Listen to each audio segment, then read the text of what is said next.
Alright, hey guys, I'm back with a review of the Under Armour Curry 1.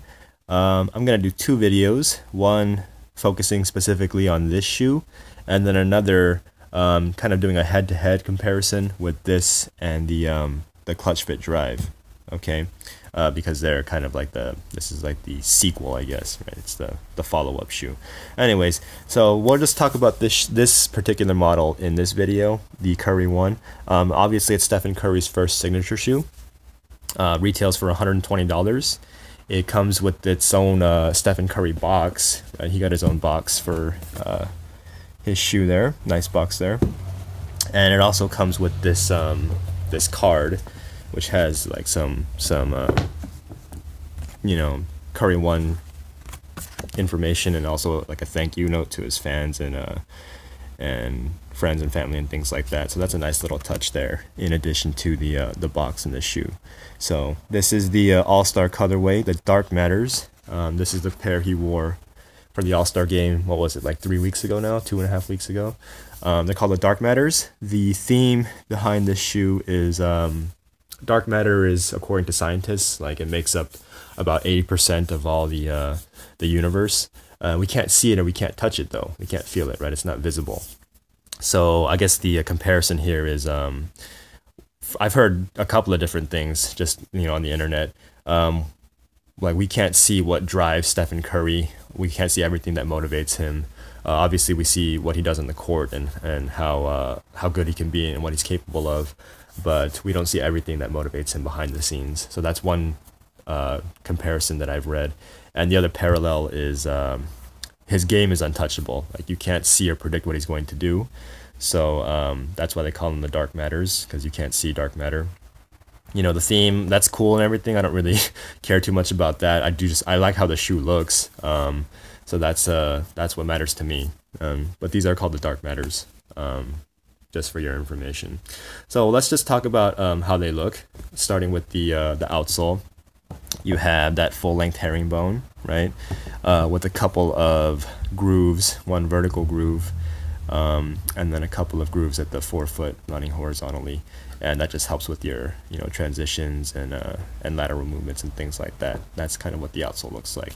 I never have a problem with full-length herringbone. It's what works, right? And I think it's hard to top in terms of traction. I would put practicality and function over appearance in terms of performance basketball shoes any day of the week. I think it's just silly, and why would you, other companies or even Under Armour, sometimes they might take away from the performance of a shoe and prioritize the visual appeal. That just doesn't make any sense to me. I think it's unacceptable, to be honest with you, because you're making a shoe for performance, right? So it should perform. But that's just my thought. My take on that. So you have your full-length herringbone for the Curry 1. On top of that, you have your traditional full-length micro G setup and a layer of charged cushioning that sits on top of that. So according to Under Armour, it's supposed to feel like two different systems. Like when you're just walking around casually and you're not really active or running or anything like that, then it should feel, I guess, like softer, more cushy. And then when you get active and you start running and jumping and cutting and things like that, playing basketball, I guess it's supposed to like kind of activate the cushioning and feel more responsive and springy. I guess I'm not sensitive enough to tell the difference, because I never looked down and said, oh, right now I can feel the charged cushioning. And then when I start playing or moving around, it's like, oh, and now I can feel the micro G. It just felt like micro G to me overall. And I'm not sensitive enough or attuned enough to that. I guess maybe other people out there can feel the difference, but it works. It's micro G, right? And if you haven't tried micro G before, again, I constantly, where I play, people constantly ask me about the Under Armour shoes that I wear. I think it's one of the best foam cushionings, if not the best cushioning system, period. Just the blend of impact protection and responsiveness and durability. I think it's a very strong mixture of those three, and it's superior to Lunarlon and Adaprene Plus, in my opinion, based on those three categories. And I haven't tried Jetlon yet in the brand black shoes, and I want to try the J crossovers when they release later this month. So we'll see how that goes. But that's how I feel about micro G. It's definitely worth trying. So that's the the cushioning right there, the midsole. You have your heel cup, the heel counter with the SC branding on the back, and then the Anafoam upper. So charged cushioning is one of the new technologies introduced for this shoe, and the Anafoam upper is the other one. And you can see it says Anafoam right there, right? So Anafoam is basically a mixture of, and I'm getting this information online, I'm not just like, you know, making it up as I go along.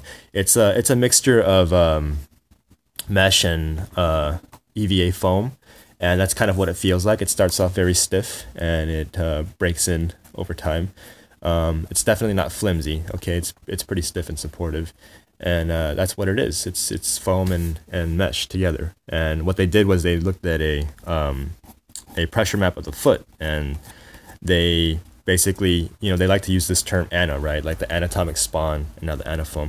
They made it fit anatomically and supported the foot, or supported, you know, put extra placement and support in different areas where that pressure would be felt and distributed. So that's kind of how they designed this, and it works. It's, you know, not like magic or anything like that, but it I like one-piece uppers a lot because they less chance for, you know, you have less chance for chafing and irritation and things like that. Maybe it takes away from what you can do with the colorways because you don't have different panels to work with, and, you know, you don't have different areas of the shoe you can change. But I do like this one-piece upper if it works. If it wraps your foot well and supports everything, then I like that a lot. So one thing I should say is these things smelled terrible out of the box. Okay, this is before I even played in them.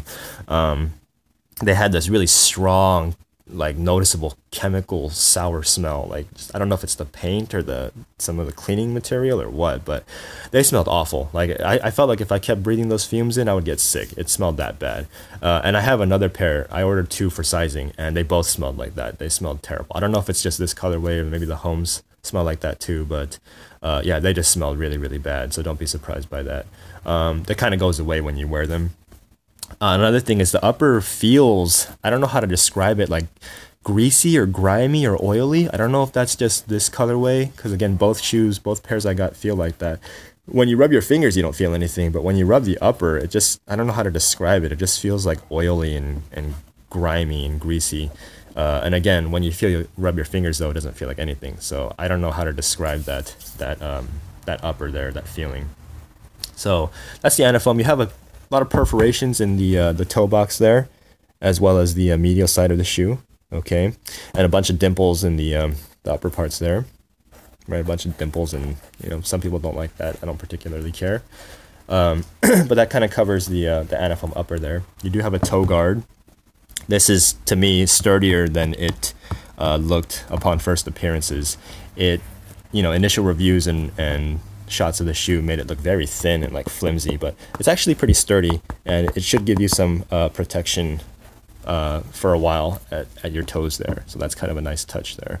That's a toe guard. And then you have the lacing system. If you look at the shoe, it's not your traditional eyelets where they just punch holes in it.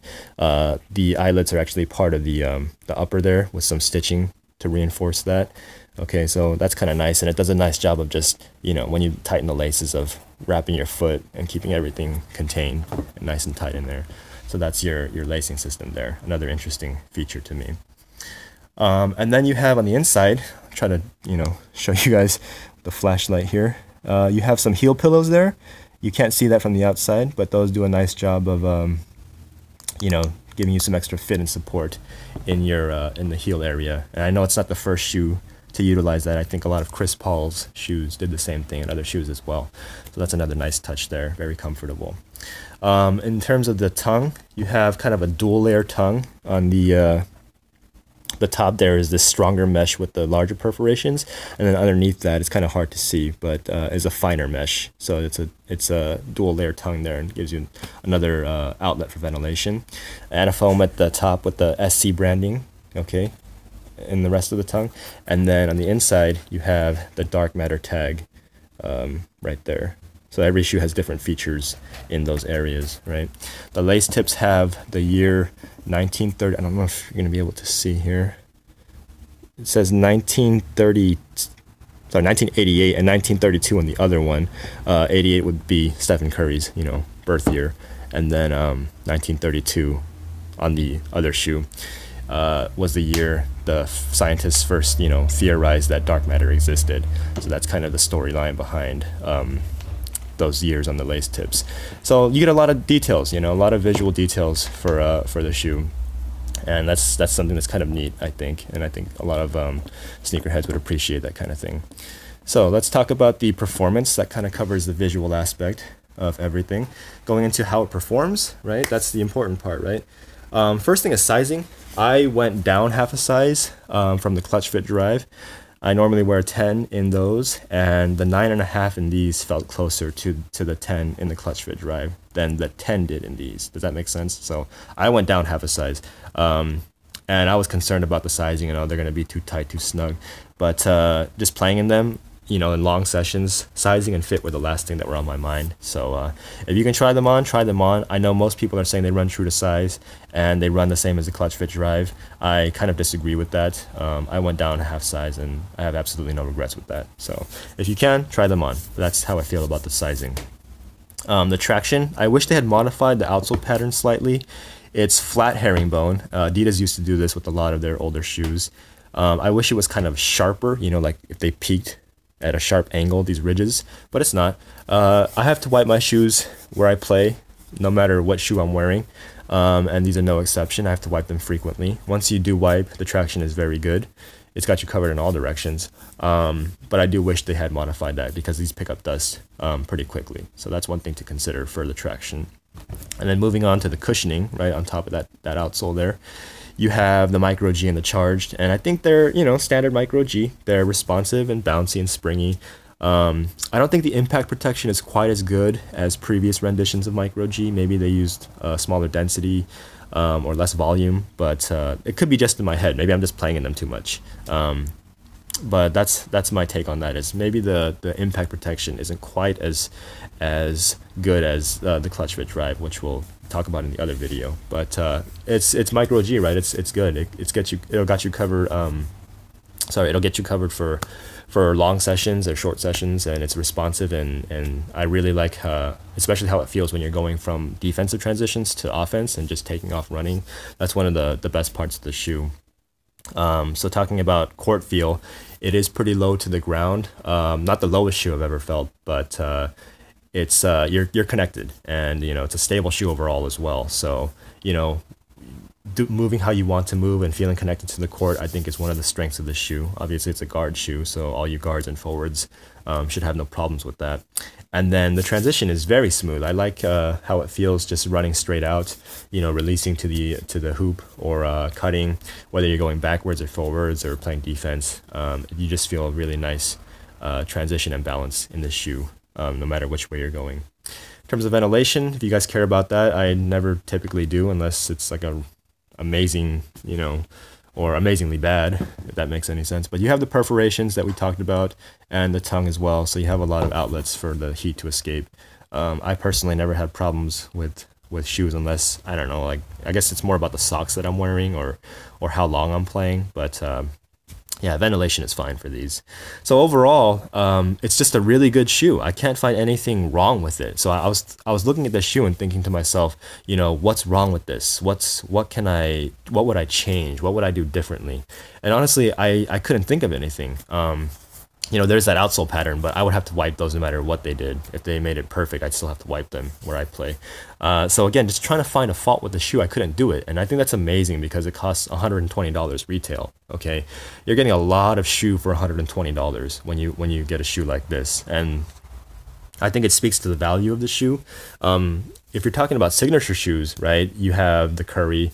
At this price point, maybe the Kyrie Irving and the Lillard, and both of those shoes I've heard problems and complaints about. There's something wrong with the Lillard one, the heel slip, right? The Kyrie, I've heard complaints about people. It's uncomfortable in some ways, and the forefoot cushioning or the cushioning is not that good. And then if you talk about the higher price points, the KDs and LeBrons and Kobe's and the Jordans, 150, 175, 200, 225, right? To me, those shoes, when they're that expensive, they have to play like they're that expensive. And I'm not sure they necessarily do. I know a lot of shoes at that price point still have issues and people have problems with it. The 28 is a really good example where it's a great shoe and very expensive, but the air bubble was popping on people a lot, right? And that to me is kind of like, it takes away from the shoe because now you have to go through the hassle of returning and exchanging. So this shoe, to me, the value is incredible because you're paying 120 or less than that if you use like coupon codes and things like that. And to me, I just can't find anything wrong with it. And I haven't seen or read anything negative so far about the shoe. So again, overall, it's just a really good performer, especially at that price point. That's pretty much how I feel about it.